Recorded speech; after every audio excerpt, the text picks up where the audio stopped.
Vedare tinokuchingamidzai zvekare kune chimwe chirongwa pano paZim Facebook Secrets and Confessions.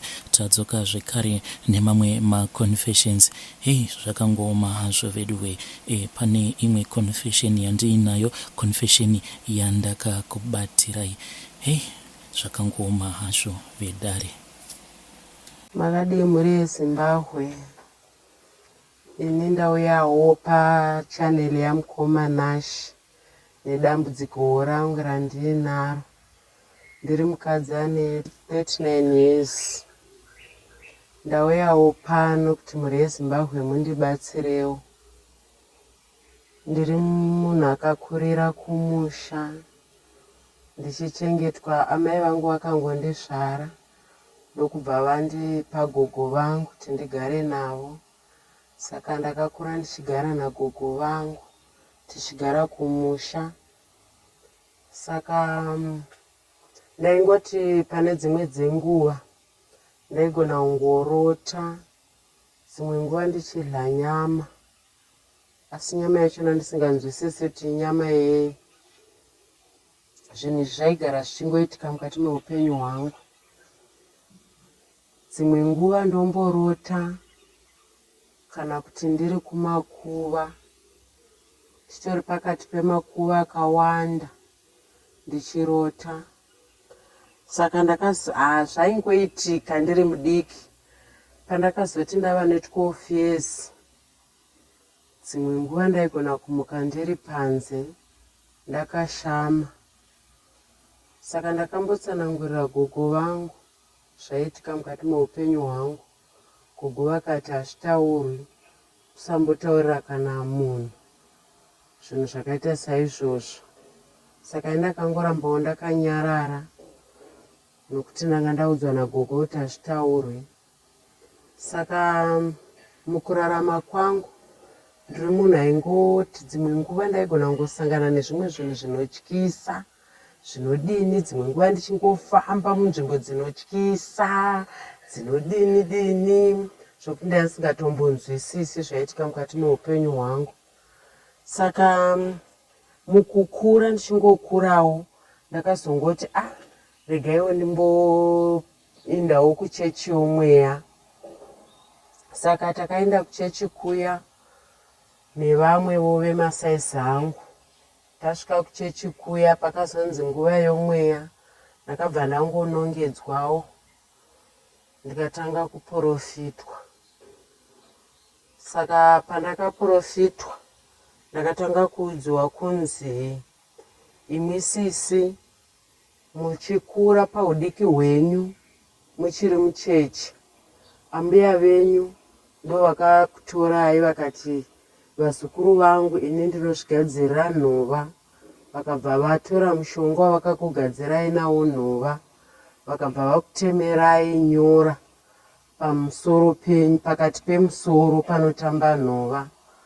Vadaro vapedza kudaro ndopavakakutemerai mushonga waikubatanidzai nehuroyi.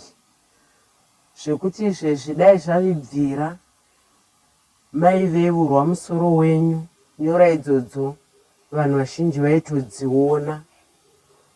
Saka vachibva vatsanangura, muprofita uya achibva atsanangura zvese zvandairota akandiudza, ndikati ihameni. Saka ndakazotya kuti ndigerwe musoro, sezvo mbuya vaigona kunondibvunza kuti ko wavevurirwei musoro, nokuti ivo vakanga vagara vatongondiudza kuti kana vhudzi rako richinge rakura hakuna umwe munhu anofanira kukugera kunze kwangu ini chete. Saka ivo ndo vaingofanira kundigera. Chero vamuprofita ndakavaudza izvozvo kuti hazvigoni kuti mungandigera, nokuti gogo vangu ndo voga vanokwanisa kundigera muupenyu hwangu hwose. Saka takabva tasimuka hedu, ndokubva chechi yapera ndobva tadzokera kumba. Handina kunotsanangurira gogo zvandakanga ndaudziwa, sokuti ndakanga ndichiziva kuti vakanga vasingazvifariri. Pakutanga pandakanga ndambovatsanangurira zvandairota, vakaratidza kuti havana interest nokuti ndivataurire izvozvo. Saka ndakagara ndikangorarama ndichingoendawo hangu kuchechi kuya ndichinobatsirwa ndichimbopuwawo mvura ndichidii. Asi ndaitongonyatsa kuona kuti zvinhu zviya zvaingoitika kwandiri zvaingoramba zvichidzoka, nokuti nyangwe ndaipiwa mvura dzachona kunodzishandisa mumusha muya dzanga dzisingashandi, nokuti ndaingodzokera back to normal pauroyi hwangu hwandanga ndatemerwa nagogo. Saka ndakazoti ndapedzawo chikoro changu ndakabva ndafungawo zvokuti gogo ndakuda kuenda kutauni kunotsvaga basa.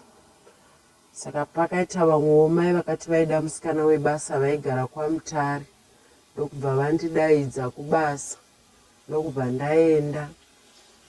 Pandakangosvika musi iwoyo ndichingosvika kwaMutare, ndakabva ndatotanga kutokonektana nevanhu vaiva vari mudhorobha iroro vose vakanga vachiroha. Takatorara mune imwe rumu takatoungana tichitodhiskasa nenyaya dzebasa redu. Saka zvakandiitira nyore kuti ndikonektane nevanhu ivavo. Tagara saka ndaingoti chero ndikatsamwisana nemunhu ndaiti ndikangobata pamusoro pangu apa munhu iyeye ndikangotaura mashoko ekuti dai angorohwa nemotikari, ende for sure aitorohwa nemotikari.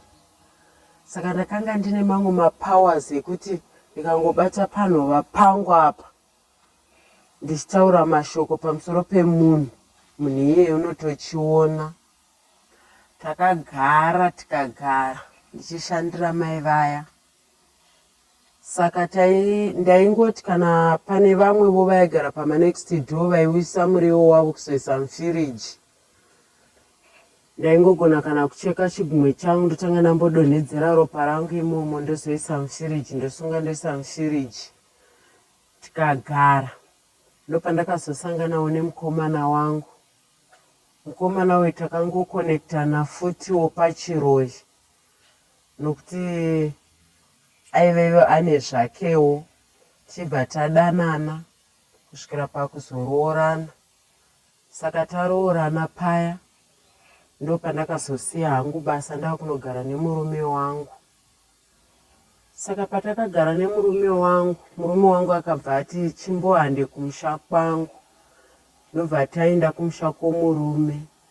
Ndichingonosvika musha memurume ndakasvikowanikwa kuti ngoma ndiyo yeuroyi.